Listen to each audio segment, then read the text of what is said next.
మీ అవకాశాన్ని నోటి మాటలు చేత స్వీకరణ చేసిన దేవుడు నీ స్వారస్యంలో నీ కోరికలో అందరినీ చేసి మనం ప్రేమించిన ప్రీతి ఎంత గొప్పదో ప్రభా, నీవెంతో మానవుని ప్రేమించి ఉన్నావు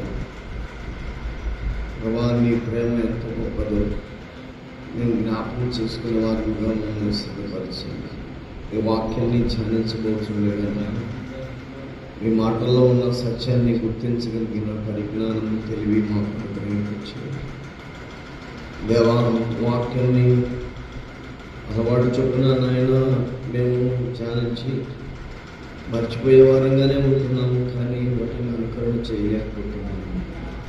మాకు శక్తి చాలా నిధిగా ఉంటుంది కనుక నీ శక్తి చేతనే నీ బలం చేతనే సాధ్యం కనుక ప్రభా, ప్రతి వారికి ఈ శక్తిని మీరు మాకు అనుగ్రహం చేయమని ప్రార్థన చేస్తున్నాను. నీ రూపంలోనికి రావడానికి మాకు నేర్పున్నారు. నీ పరిశుద్ధతను మేము సమకూర్చుకోవడానికి సంపాదించుకోవడానికి సహాయం చేయండి. నిత్యము నీ వద్ద వేడుకునే భాగ్యం మాకు దయచేయండి ప్రభా. మా పట్ల మీరు చూపుతున్నటువంటి మీ అత్యధిక ప్రేమకు స్తుతిస్తున్నాం. మీ వలన మేలు పొందుతున్న మేము నేను మరచువారం కాకుండా కృతజ్ఞమై సాక్షులుగా జీవించడానికి సహాయం చేయండి.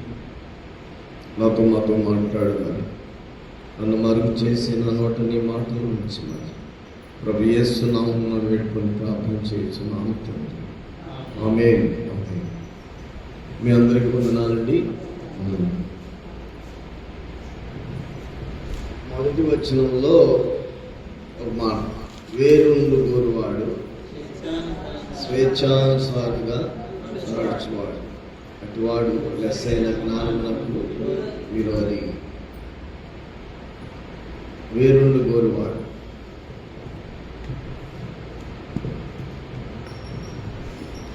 ఒక ఉమ్మడి అంటే ఒక ఫెలోషిప్ అంటే నలుగురు కలయిక, అందరూ కలిసి ఉన్నదాన్ని. అది దేవుడికి కూడా ఇష్టమే. దేవుడు ఏం చెప్పాడంటే, ఎక్కడైతే ఇద్దరు ముగ్గురు కూడి ఉంటారో వారి మధ్య నేను ఉంటాను అని చెప్పారు. కనుక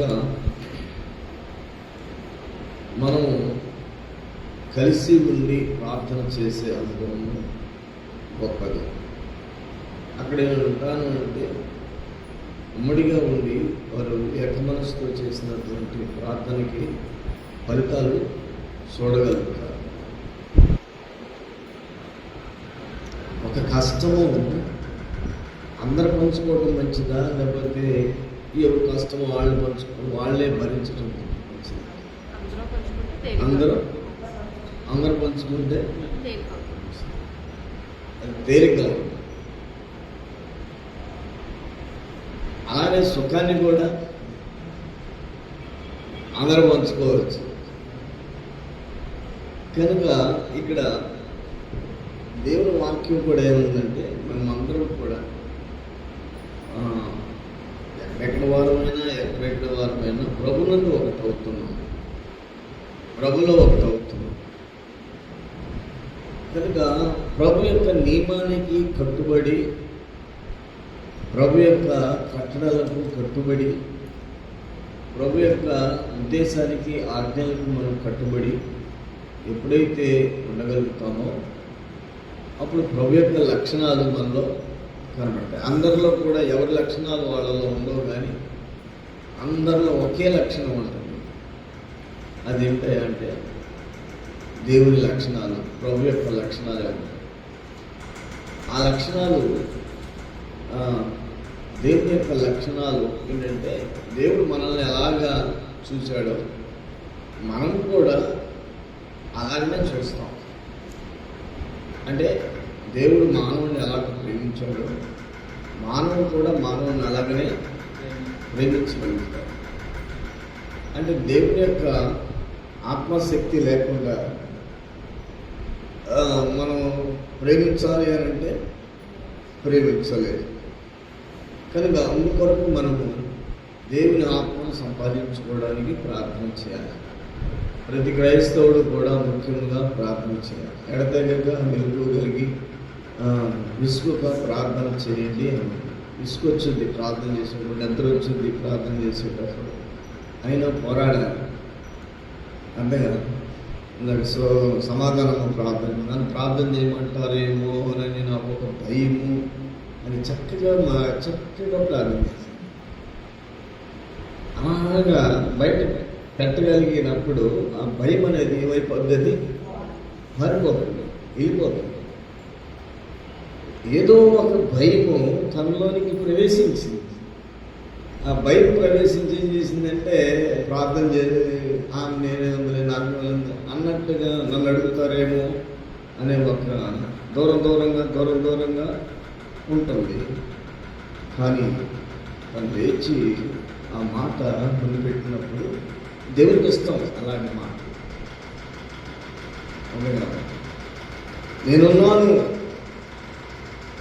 నేనున్నాను అని చెప్పగలగటమే గొప్ప విషయం. నేను ఎవరిని పంపుతును అని అంటే దేవుడు ఎవరు చెప్తే వాళ్ళకి వెళ్ళిపోవాలి కదా. దేవదూతలు ఉన్నారు, నేను ఎవరిని పంపుతున్నాను అని అనుకుంటుంటే అప్పుడు నేను ఎవరిని పంపుతున్నాను, ఎవరు వెళ్ళునని ప్రభు సెలవుగా అంతటా నేను చిత్తగించుము నేనున్నాను నన్ను పంపుము. చూడండి, అక్కడ నేనున్నాను అనే ధైర్యము మనకి ఎప్పుడు వస్తుంది? దేవుడు పెదవులు కాల్చబడినప్పుడు. అక్కడే ఉన్నమాట. అయ్యో, నేను అపవిత్రమైనటువంటి పెదవులు కలవాడను, జనుల మధ్య పెదవులు కలవాడను, ఆ జనుల మధ్య. అది గుర్తించే ఆ దేవుని చూడగానే ఆయనకి భయం కలిగింది. అయ్యో, నేను ఎంతటి దౌర్భాగ్యుడినే అని అనుకున్నప్పుడు అక్కడ దేవుని దగ్గర శరావులలో ఒక శరావు బలిపీఠం మీద నుండి కారుతో తీసిన నిప్పుని చేత పట్టుకుని నా ఎద్దుకు ఎగిరి వచ్చి నా నోటికి దానిని తగిలించి ఇది నీ పెదవులకు తగిలిన గనుక నీ పాపమునకు ప్రాయశ్చిత్తము నీ దోషము తొలగిపోయి. చూడండి, అక్కడ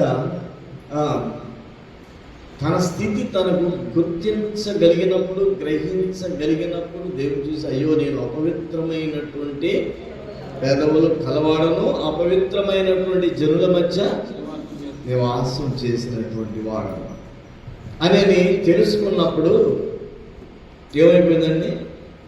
అంటే విడుదల కోరుకుంటున్నాడు కదా, విమోచన కోరుకుంటున్నాడు కదా. అప్పుడు శరావులలో ఒక శరావు బలిపీఠంలో ఉన్నటువంటి నిప్పును తీసి పెదవులను అంటించినప్పుడు దోషము తొలగిపోయేను, పాపమునకు ప్రాయశ్చిత్తము కలిగిన ధైర్యం వచ్చింది.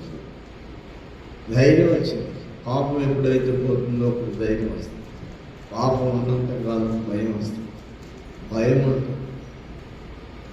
కనుక పాపం ఎప్పుడైతే తొలగిపోతుందో ధైర్యం వచ్చింది. ఏమంటున్నాడు? ఎవరు నా నిమిత్తం ఎవరు వెళతారు అని అంటే నేనున్నాను అనే ధైర్యం రావాలి. అందుకనే దావీదు అంటాడు, యెహోవా నా ధైర్యము, యెహోవా నా బలము, యెహోవా నా ఆశ్రయము, దుర్గము అని అలాగా వర్ణన చేశాడు.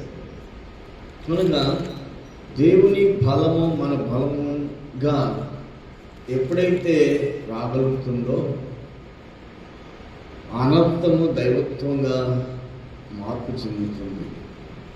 మానవత్వము దైవత్వంగా ఎప్పుడైతే మార్పు చెందుతుందో అప్పుడు మా దైవత్వము ఒక్కటై అనేకుల్లో అయినా ఒక్కటై ఏకీపిస్తుంది, ఏకాత్మతో నడుస్తుంది. కనుక ఆ దినాల్లో యేసుక్రీస్తు ప్రభు ఉన్నంత కాలం కూడా, ఆయన భూమి మీద ఉన్నంత 33.5 సంవత్సరములు, 30 సంవత్సరాలు కాకుండా 3.5 సంవత్సరం శిష్యులైనటువంటి వారితో ఉండి ఈ సత్యాన్ని ప్రకటించడానికి కొన్ని ప్రాంతాలు, ఆ ప్రాంతాల్లో అంతా తిరుగుతూ శిష్యులైనటువంటి వారిని ఏర్పాటు చేసుకొని వారిని ఒక్కటి చేయటానికి ఎంతో ప్రయాసపడ్డారు. ఆ తర్వాత వారు ప్రభువు పునరుద్ధానుడై తిరిగి వెళ్ళిపోయినప్పటికీ కూడా వారు ఒకటి కాలేదు. ఆ తర్వాత ప్రభువు వారిని దర్శించినప్పుడు అప్పుడు వారు ఒకటి అయ్యారు. అప్పుడు ఆది అపోస్తల కాలం అంటే అపోస్తల కార్యములు 11వ అధ్యాయము 26వ వచనంలో అనుకుంటే ఒక మాట చూద్దాం.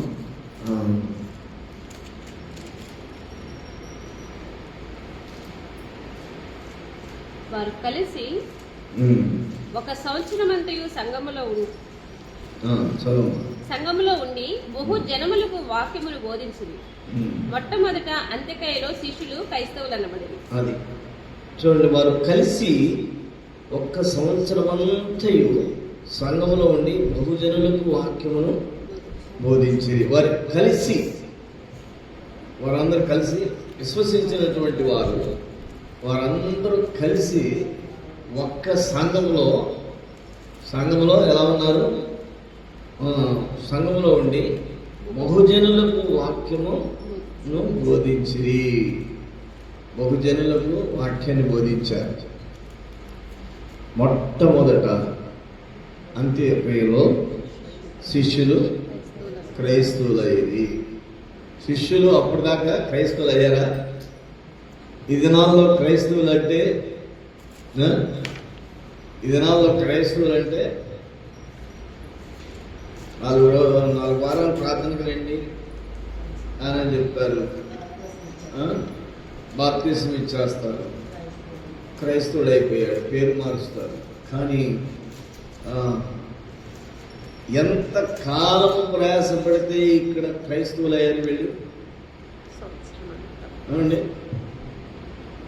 ఎంత కాలము ప్రయాసపడితే క్రైస్తవులు అయ్యారు? ఒక సంవత్సరం అంతయు సంఘములో ఉండి, అంటే బహుజనులకు వాక్యమును బోధించే వాళ్ళతో కూడా ఉన్నారు. అలాగ చేసినప్పుడు అప్పుడు వాళ్ళు మొట్టమొదటిగా అంత్యక్రియలో వారు క్రైస్తవులు అనబడ్డారు అని రాయబడింది దేవుని వాక్యం. అప్పుడు స్థాపించినటువంటి ఆ స్థాపన, ఆ యొక్క సంఘము అది దినదినానికి అభివృద్ధిలోనికి వచ్చింది. ఆ సంఘ స్థాపన ఎలా ఉందంటే సపరేట్, ఎవరిళ్ళల్లో వాళ్ళు ఉంటాం, ఎవరికి వాళ్ళు ఉంటాం. ఈ దినాల్లో కాలపరిధుల్లో ఏమైపోయిందంటే మనకి సూత్రం ఉంది ఎప్పటికైనా కూడా. ఎలా ఉంటుందంటే మంది పెరిగితే మజ్జిగ పలసం అవుతుంది అని అంటారు. కొద్దిమందిగా ఉంటే చిక్కదనం ఉంటుంది. భక్తి చిక్కదనం కావాలా, భక్తి పలసదనం కావాలా? రంగును బట్టా, రుచిని బట్టా. తెల్లగా ఉంటాయి మజ్జిగ, నీళ్ళు పోసినా తెల్లగానే ఉంటాయి. ఏమండి, మరి చిక్కటి మజ్జిగ, పల్సటి మజ్జిగ అన్నట్టుగా ఒకే ఆకారం, రంగు ఆకారంలో ఉంది, కానీ క్వాలిటీ ఎలా ఉంది? భక్తి క్వాలిటీ మనలో ఎంత ఉంది? అది ఆకారానికి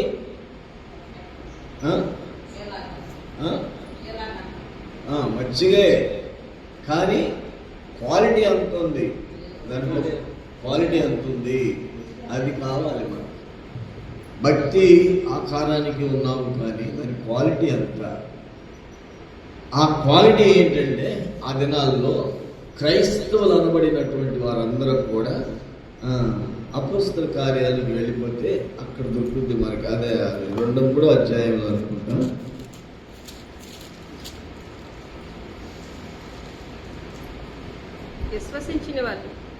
విశ్వసించిన వారందరూ ఏకముగా కూడి తమకు కలిగినదంతయు సమిష్టిగా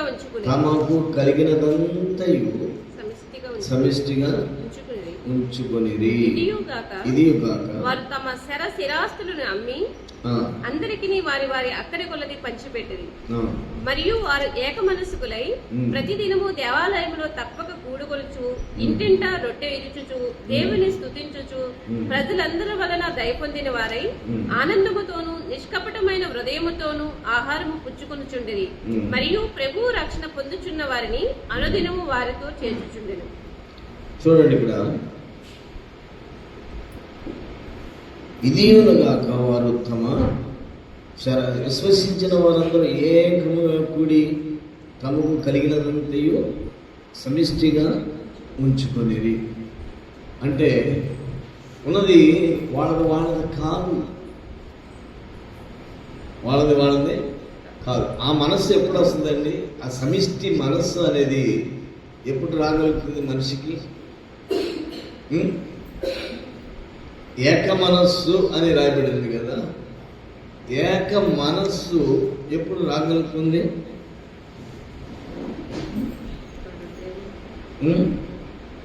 కనుక ఇక్కడ వారు తమ స్థిరాస్తులను అన్ని అందరికీ వారి వారి అక్కర కొలది పంచిపెట్టింది. అంటే ఆస్తి అక్కడ తమది అని అనుకోలేదు. స్థిర చర అంటే స్థిరంగా ఉన్న ఆస్తి, సంపాదించే ఆస్తి, సంపాదనకు వచ్చే ఆస్తి, స్థిరంగా ఉన్న ఆస్తి కూడా. అంటే ఆ సహోదరత్వము, ఆ ఐక్యత, ఆ ఏక మనస్సు ఎలాగొచ్చింది?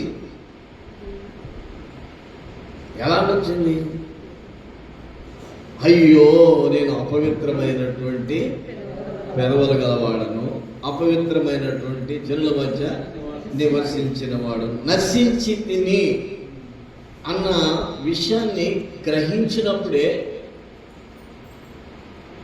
తను గ్రహించినప్పుడే దేవుని చేత తాకబడిన ఆ అగ్ని చేత తన పెదవులు కాల్చబడిన తర్వాత ఆ దోషము తొలగిపోయాను. తనలో ఉన్న దోషము తొలగిపోయాను. తనలో ఉన్నటువంటి పాపము ప్రాయశ్చిత్తము జరిగింది. అందుకని తన అతిక్రమములకు పరిహారం నందినవాడు, తన పాపములకు ప్రాయశ్చిత్తం నందినవాడు ధన్యుడు అని రాయబడింది. అప్పుడు ఏమన్నాడు? నేనున్నాను, ధైర్యము, నేనున్నాను అనే ఒక ధైర్యంతో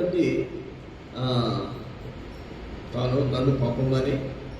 ఆ నిమిత్తము ఎవరు వెళ్తారు? ఆ భారము ఎవరు మోస్తున్నారు? దేవుని యొక్క భారము మానవుని మీద ఎవరు మోస్తున్నారు? మానవుడు. దేవుని యొక్క భారము మానవుడు మోయటానికి నేనున్నాను అని అంటున్నాడు. వాక్య విధానంలో కొన్ని విషయాలు మనకు అవగాహన అవుతున్నప్పుడు నేనున్నాను అని మనం చెప్పగలిగే ఆ స్టేజీకి ఎప్పుడైతే రాగలుగుతూ ఉంటామో మన పాపం, లోపల ఉన్నటువంటి పాపం ఏమైపోయిందంటే తొలగిపోతుంది, ప్రాయశ్చిత్తం అవుతుంది, దానికి పరిహారము జరుగుతుంది, అది లోపల నుంచి వెళ్ళిపోతుంది. అప్పుడు దేవునికి ఉన్నటువంటి ఆ ఆలోచన మనకి కలుగుతుంది, దేవునితో మన మనస్సు ఏకీవిస్తుంది. కనుక లోక సంబంధమైనటువంటి అంతకుముందు అపవిత్రమైనటువంటి వారి జనుల మధ్య నేను నివసించాను అంటే ఏం కలుగుతుంది? వాళ్ళకి ఆలోచన కలిగింది, ఆ శత్రుత్వం వచ్చింది, ఆ విరోధ భావాలు వచ్చింది. ఆ ఉద్దేశాలు కలిగి మానవుడు జీవించేవాడిగా ఉన్నాడు. దేవునితో ఎప్పుడైతే ఆ మనస్సు కలిగిందో అప్పుడు ఏక మనస్సు, అది దేవుని మనస్సు కలిగిన వాడు. ఆ మనస్సు ఎవరిలో చూసినా కానీ, బాలాజీలో చూసినా అదే మనస్సు, తిమోతి గారిలో చూసినా అదే మనస్సు, చంటిమ గారిలో చూసినా అదే మనస్సు, ఇంకా స్వరూపాలో చూసినా అదే. వాళ్ళందరూ ఒకటే మాట అయ్యా అంటారు. ఏమంటారు? ఆ చర్చికి వెళ్ళే వాళ్ళందరినీ ఒకటే మాట అని అంటూ ఉంటారు కొంతమంది. శరగపాలెంలో కొంతమంది ఉన్నారు కదా మనవాళ్ళు. వాళ్ళు ఏమనుకుంటారంటే, వాళ్ళు ఎక్కడికైనా ఒక పనికి వెళ్తే అక్కడ మాట్లాడుకుంటూ ఉంటారంట. ఎప్పుడు ఈ విన్న మాటలు జ్ఞాపకం చేసుకుని మాట్లాడుకుంటూ ఉంటే, అది మీకు ఎలా సాధ్యం అవుతుంది? అది చేయకూడదు కదా అని అంటుంటే, అది మీకు ఎలా సాధ్యం అవుతుంది? ఎలా ఉండగలుగుతున్నారు మీరు అని వాళ్ళు అంటారు. మేము ఉంటున్నాం అలాగే, మాకు ఏ కొదువ లేదు, మాకు ఏ తక్కువ కావట్లేదు, మేము సమృద్ధిగా ఉంటున్నాము, తృప్తికరంగా ఉంటున్నాము అని వాళ్ళు సమాధానం చెప్తున్నారు. కనుక ఇక్కడ ఎవరికైనా అదే మనం ఇప్పుడు ఒక పాయింట్ రైజ్ అవ్వాలంటే, ఎవరికైనా ఇబ్బంది కలిగింది అని అంటే, నష్టము కలిగింది అంటే, కష్టము కలిగింది అంటే, శరీరంలో అవయవాలు అనేకములు ఉన్నాయి. ఆ అవయవాల్లో ఒక్క అవయవానికి కలిగినటువంటి ఆ నొప్పి శరీరం అంతా భరిస్తుంది. అదంతా అవునా కదండి? అవునా కదా? శరీరంలో ఒక సంఘంలో ఒక వ్యక్తికి కలిగినటువంటి ఆ నొప్పి కానీ, బాధ కానీ, కష్టం కానీ, ఇరుకు కానీ, ఇబ్బంది కానీ సంఘమంతా కూడా భరించగలిగితే అందరికి కలిగినట్టే కదా. అప్పుడు సంఘమంతా కలిసి ప్రార్థన చేస్తే అప్పుడు అసాధ్యమా, సమిష్టిగా ఉన్నారు అని రాయబడింది. వారికి ఉన్నదంతా కూడా చరస్థిరాస్తుల్ని అమ్మేసి ఉమ్మడిగా ఉంచారు. అది అలా ఉంచి సమిష్టిగా ఉంచుకున్నారు అని రాయబడింది. అయ్యగారు కొన్నిసార్లు చెప్తూ ఉంటారు, మనకున్నాయన్నీ కూడా అమ్ముకొని అందరం కలిసి ఒక స్థలంలో, వారికి ప్రాంతంలో స్థలం కొనుక్కొని అక్కడ ఇల్లు కట్టుకొని అక్కడ అలాగా చేయడానికి లేరా మనుషులు? ఉన్నారు కదా, ఉన్నారు. అయ్యా నీకు ఎంత వస్తుందయ్యా అని అంటే, నాకు ఒక 50 లక్షలు ఉందండి అన్నాడు ఒక ఆయన. నీకెంత ఉన్నాయా అని అంటే, నాకు 25 లక్షలు ఉందండి. ఒక ఆయన నీకెంత ఉన్నాయా అంటే, నాకు 1 కోటి ఉందండి. ఇంకొక ఆయన అంటే నాకు 5 కోట్లు ఉందని. మరి సమిష్టిగా ఉందాము అని అంటే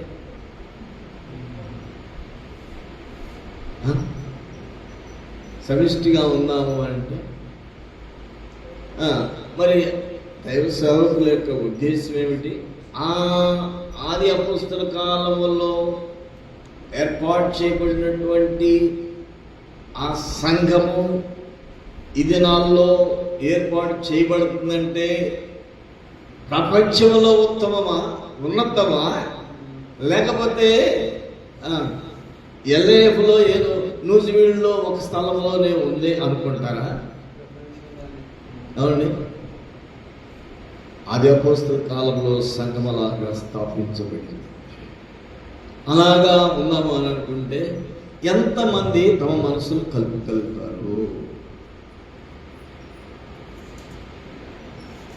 కలుగుతారా? కానీ ఉద్దేశం, అయ్యగారు దైవ సేవకుల యొక్క ఉద్దేశం ఏంటి? వాక్యాన్ని బట్టి చెప్తున్నారు. తన మనస్సు ఎలా ఉంది? దేవుని వాక్యంతో లిక్విడ్ అయి ఉంది, కలిసిపోయి ఉంది. కనుక ఏమైపోతుందంటే ఆ వాక్య ప్రకారంగా ఉందాము అనేది అయ్యగారు బోధిస్తున్నారు. ఎంతమంది ముందుకు వస్తారు? కొంతమంది ముందుకు వస్తారు. ఎవరు ముందుకు వస్తారా అంటే అదే 25 లక్షలు ఉన్నాయండి నేను ఇస్తాను అంటాడు. అవునండి, మీ ప్రాపర్టీ ఎంత ఉంది అంటే నా 25 లక్షలు ఉన్నాయి నేను ఇస్తాను. మరి 5 కోట్ల సంగతి ఏంటి?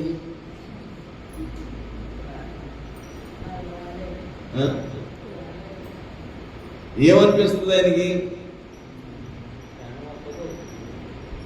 అని అంటే క్రైస్తవత్వంలోనికి ఒక జీవమరణానికి దాటాము అని అంటే జీవమరణములో యెహోవా వశము అని చదువుకున్నాం కదా మనం. ఇప్పుడు జీవమరణములు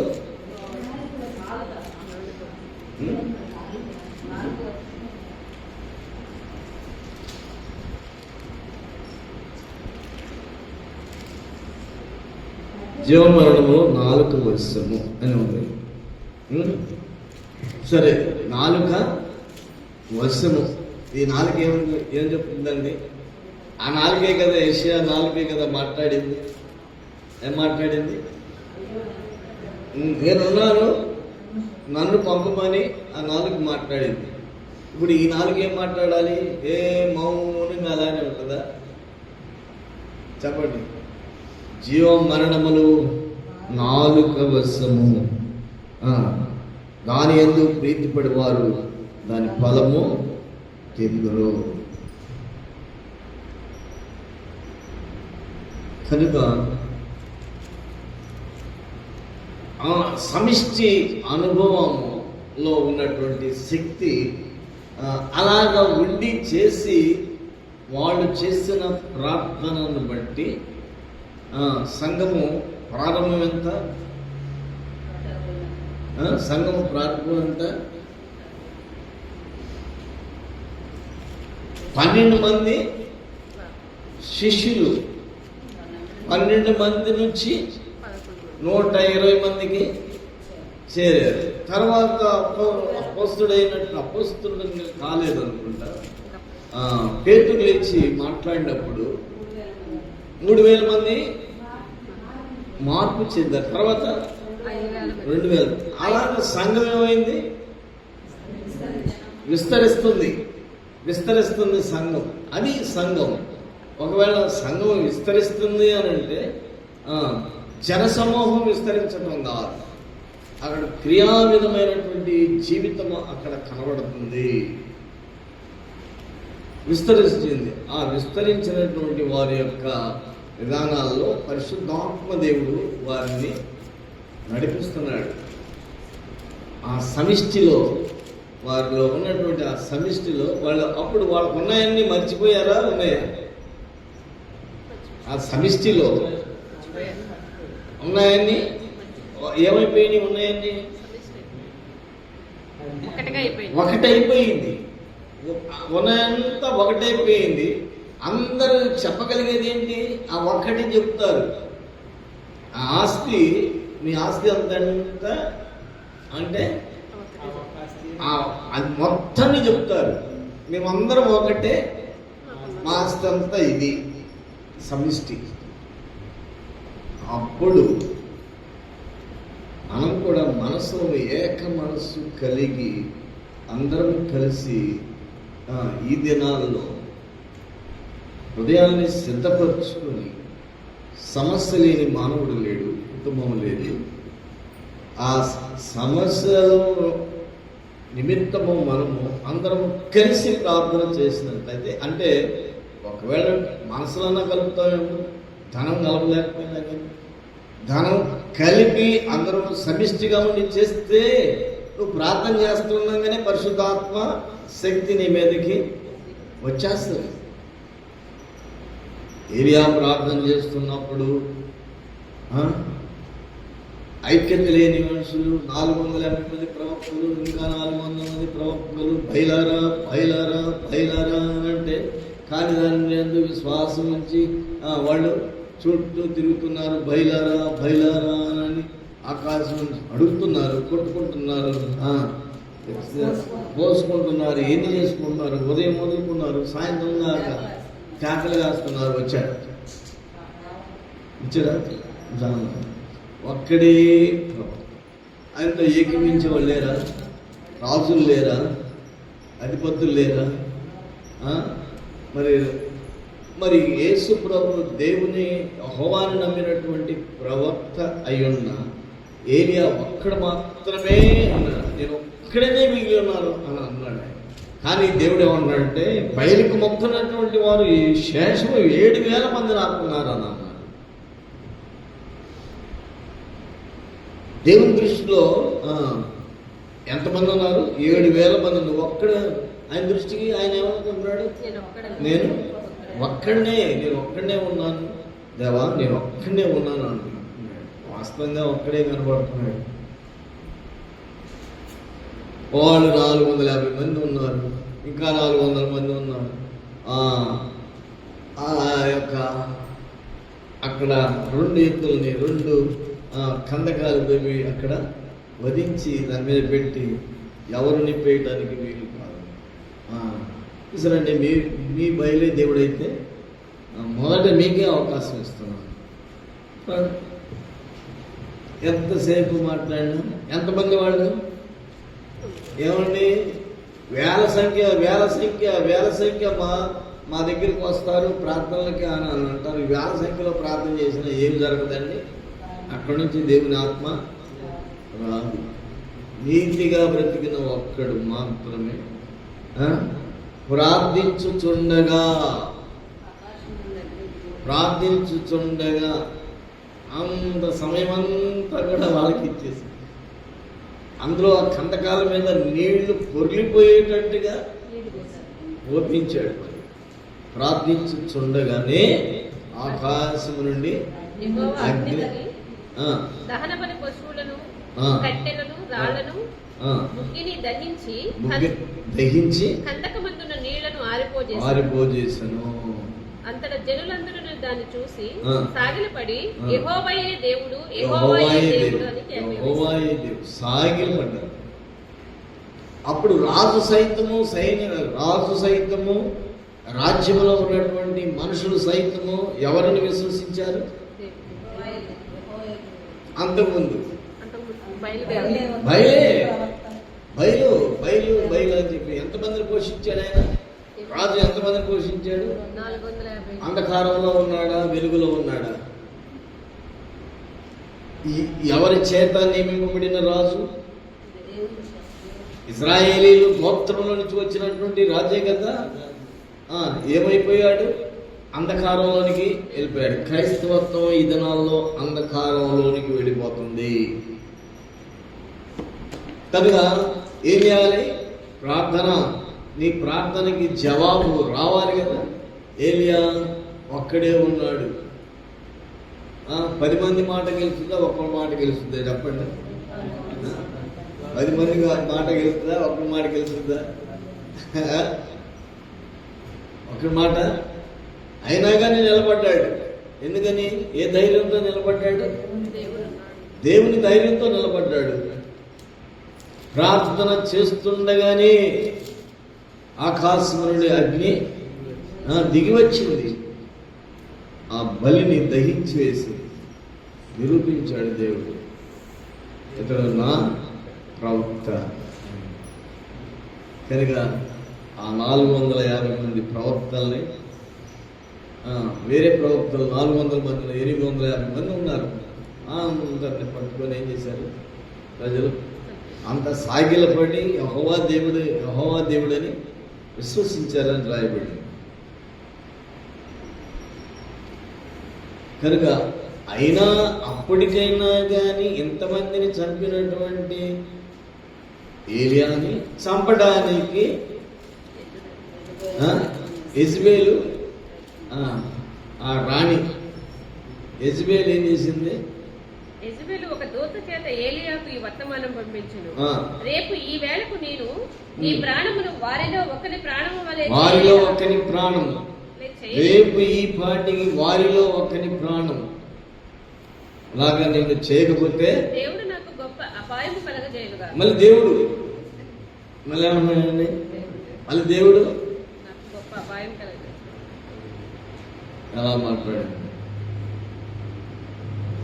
కనుక చూడండి, ఐక్యత, వాళ్ళు ఉమ్మడి ఐక్యత ఎలా ఉంది? అంతమంది ఉమ్మడిగా ఉన్నా కాని దానికోసం ఉమ్మడి ఉంది కానీ అయిన దానికోసం కలిసిన వాళ్ళు ఎవరు రావాలి. పిల్లలు ఐక్యమైనటువంటి మనస్సు మొదట ఎప్పుడైతే వస్తుందో, అది క్రీస్తు యేసునందు ఒకటి అవుతుందో, నీ ప్రార్థనకి జవాబు దేవుడు ఏం చేస్తాడు? నేను ఉన్నాను.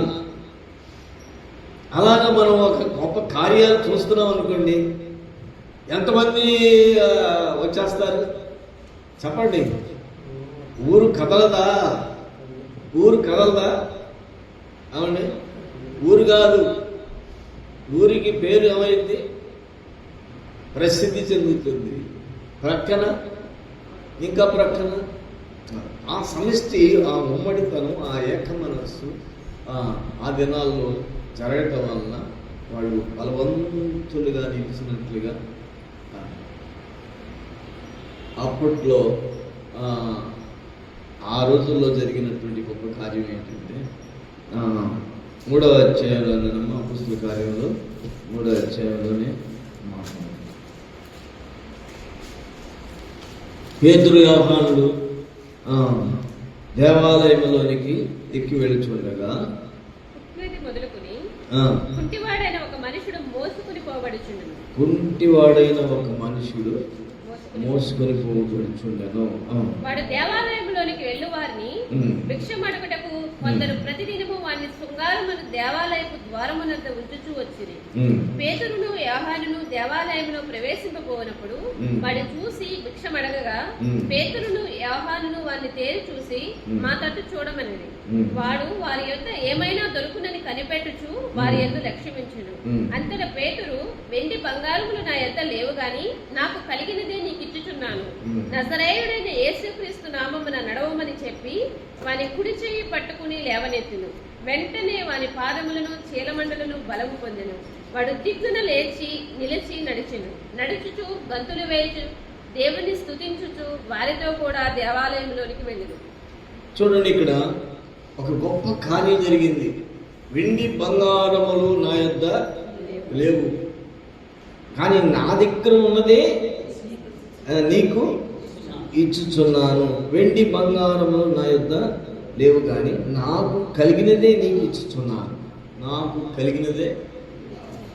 ఇచ్చుచున్నాను. ఇప్పుడు వెండి బంగారాలు కలిగిన వాళ్ళ విషయంలో ఆశ్చర్యం కలుగు చేస్తుందా? ఇక్కడ జరిగినటువంటి ఈ గొప్ప కార్యాన్ని బట్టి ఆశ్చర్యం కలుగు చేస్తుందా? అప్పుడు సంఘం ఎలా ఉంది? చిక్కగా ఉందా, పలసగా ఉందా? చెప్పండి, చిక్కగా ఉందా, పలసగా ఉందా? అమ్మా,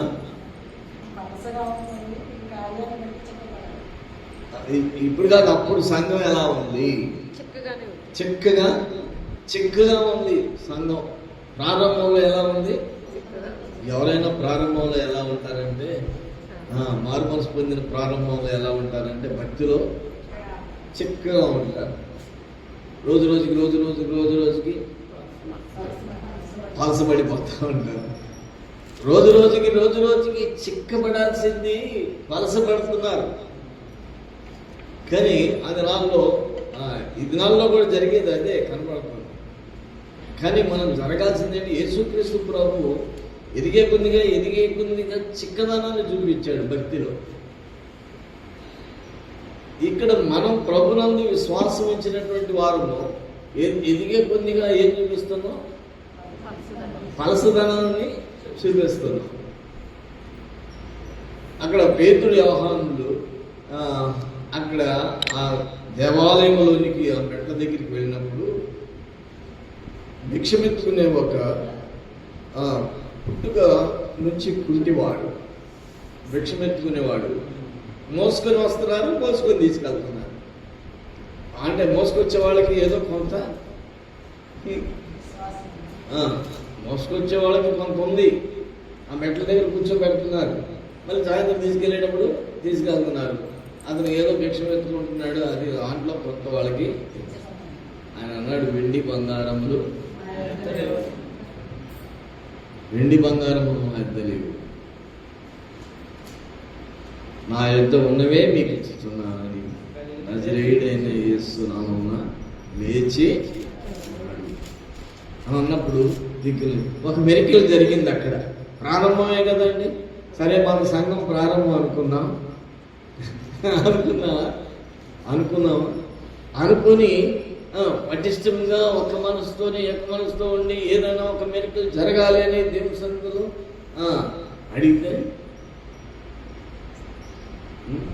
దేవుడికి అసాధ్యం అంటూ ఏదైనా ఉందా? అప్పుడు ఏమవుతుంది? ఆ వ్యక్తి వెంటనే లేచాడు. ఎప్పటి నుంచి? పుట్టుక కుంటివాడు. పుట్టుక నుంచి కుంటివాడు ఏమయ్యాడు?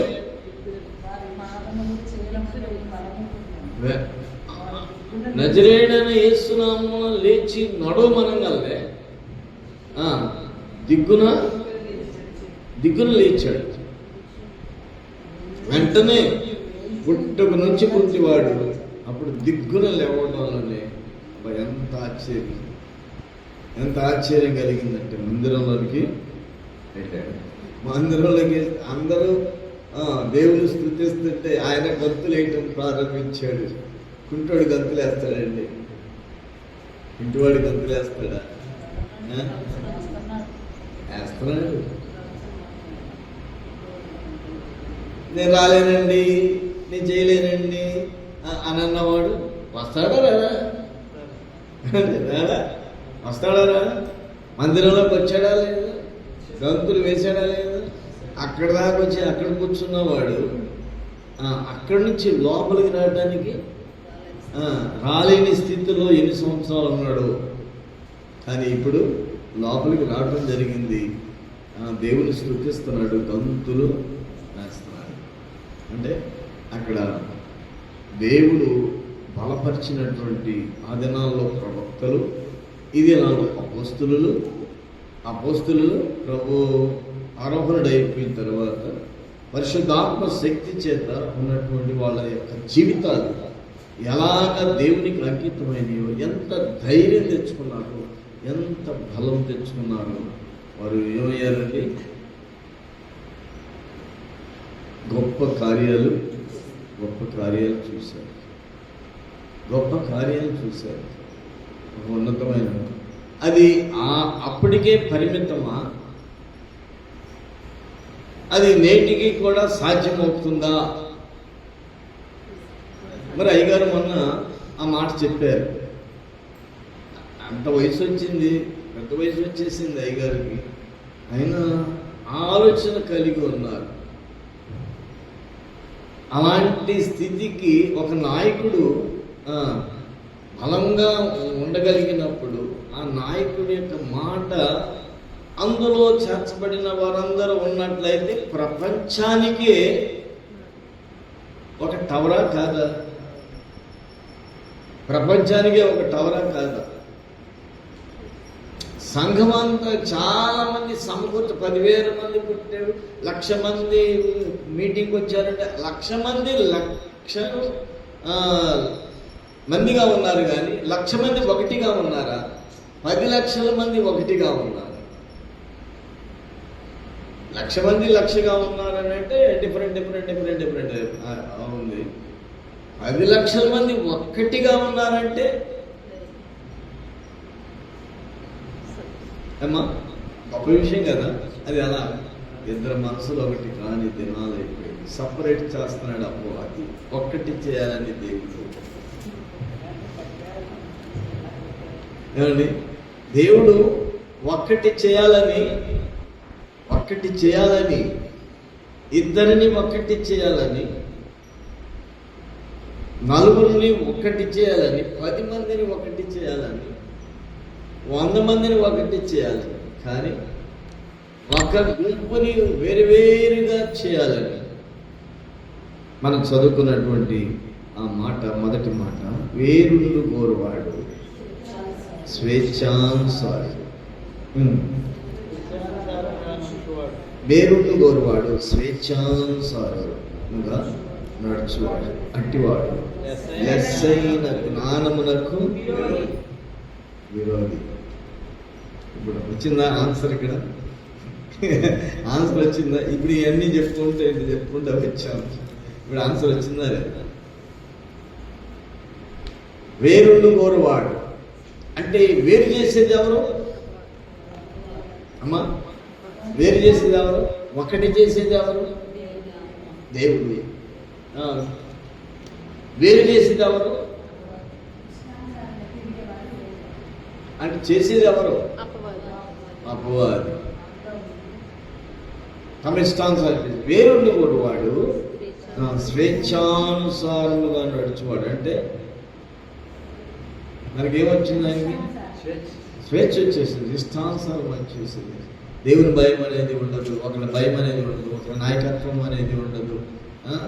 ఎలాగా? అందుకని ఏమైపోతుంది? నేను వేరైపోతాను. కొంతమంది దేవుని సేవకులు, నాయకులు ఒక మాట చెబుతున్నారు, ఇక్కడ నువ్వు ఉండాలి, ఇక్కడ కూర్చోవాలి, నేను వచ్చిన దాకా ఇక్కడ ఉండాలి, ఇక్కడ సేవ చేయాలి, లేకపోతే పని చేయాలి అని చెప్పినప్పుడు ఆ మాటకి కట్టుబడి ఉండగలిగినప్పుడు, కానీ నా ఇష్టం నాది అని అనుకున్నప్పుడు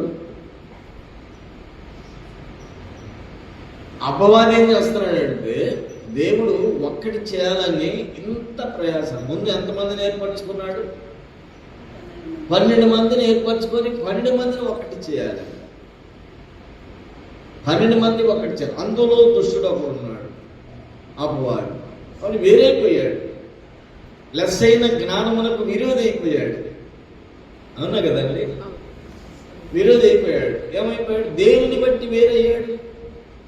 ప్రభు చెప్తున్నాడు, మీ అందరూ ఒకటి మీలో ఉన్నవాడు ఒకడు సాతాను అన్నాడు యేసుప్రభు. ఎవడాడు అనేది? ఇస్కరియోతు యోధ ఎందుకు లెస్ అయిన జ్ఞానానికి విరోధయ్యాడు?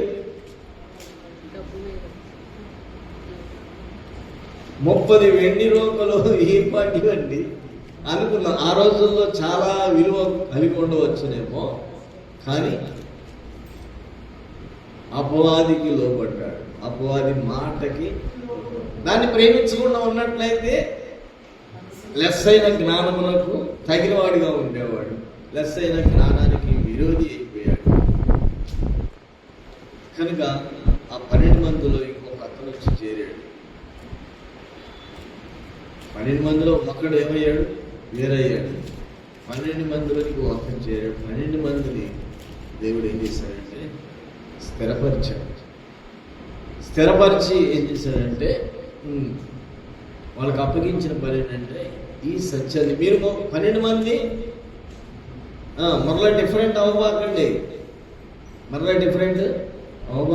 వచ్చినాయా లేదా సమస్యలు వచ్చినాయా లేదండి? 12 మంది సమస్య వచ్చిందా లేదా? 12 మంది ఆత్మసాక్షులు అయిపోయారు. అవలేదా అమ్మా? 12 మంది శిష్యులు. కానీ ప్రభు అప్పగించిన పని ఏంటి?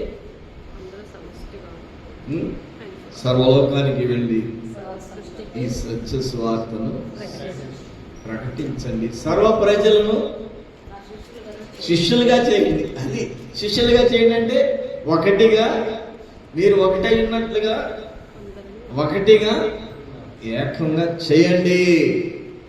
అప్పుడు మీరు అడగండి దేవుని, ఏదైనా కానీ దేవుడు మీకు అనుగ్రహింపచేస్తాడు. ఏదైనా అనుగ్రహింపచేస్తాడు.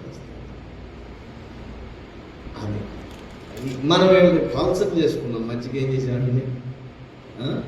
పలసం చేసుకున్నాం. కానీ అందువలన భక్తిలో రుచి లేదు, కూరలో రుచి లేకపోతే తీసి అవతల పెడుతున్నారు కదండి. అవును కదా?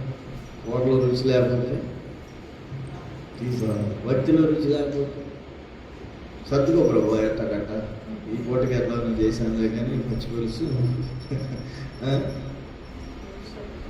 రేపు మంచి కూర వండుతానులే, రేపు మంచి భక్తి చేస్తాలే ప్రభు, ఈరోజుకి అందామా అట్లాగన్నామా అట్లాగనే ఉన్నామంట, అలాగనే ఉన్నామంట, ఎప్పుడు చూసినా అలాగనే ఉంటున్నాం. పెంచుదాము అన్ని పెరిగిపోతున్నాయండి.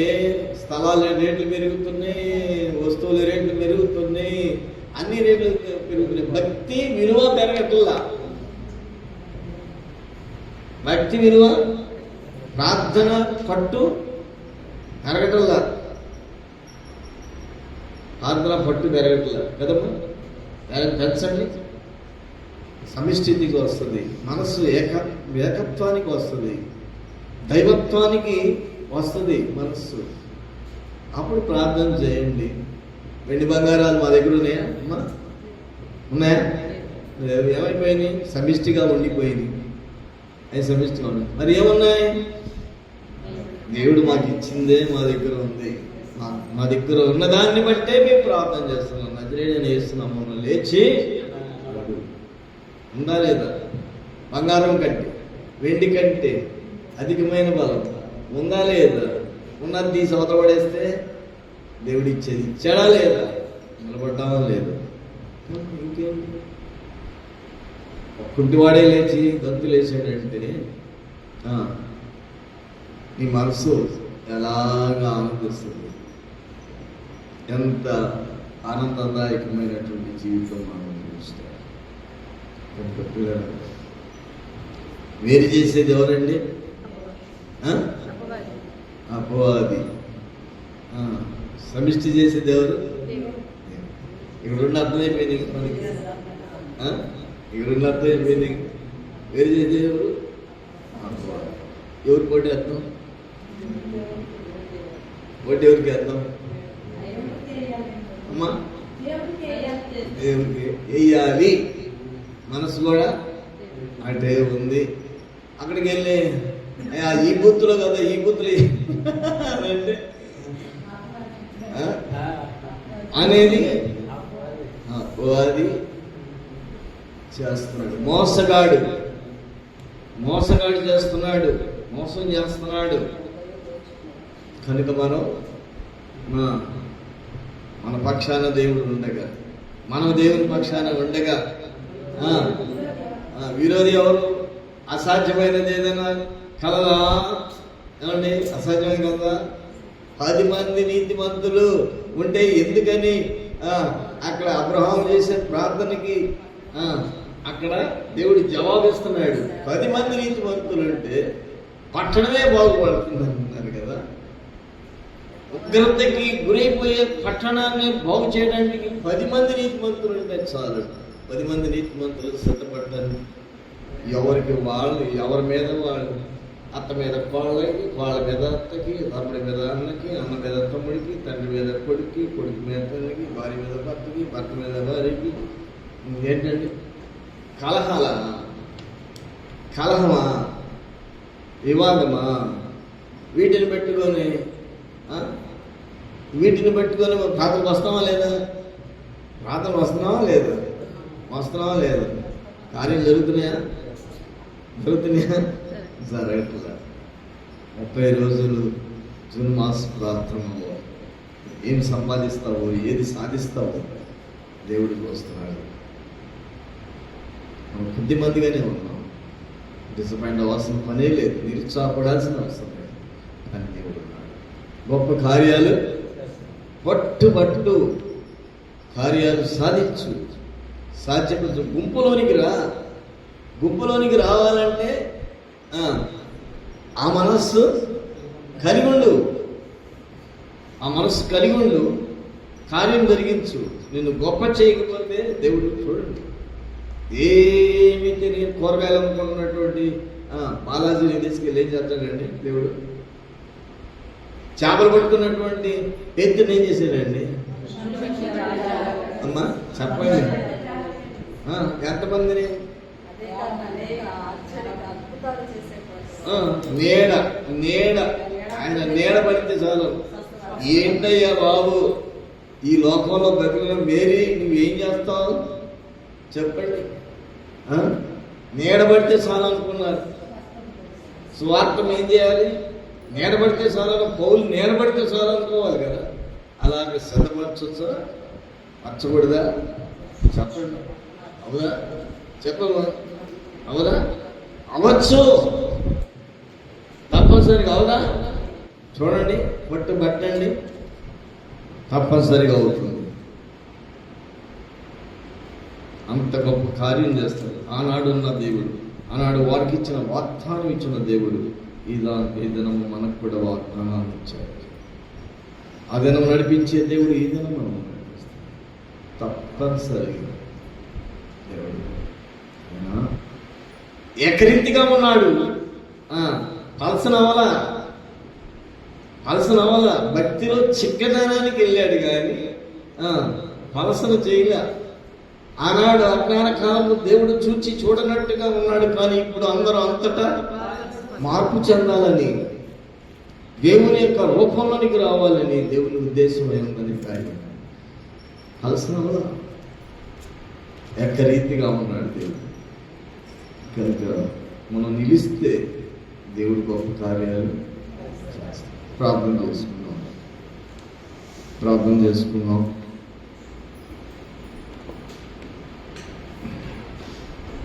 దేవుడి సన్నిధిలో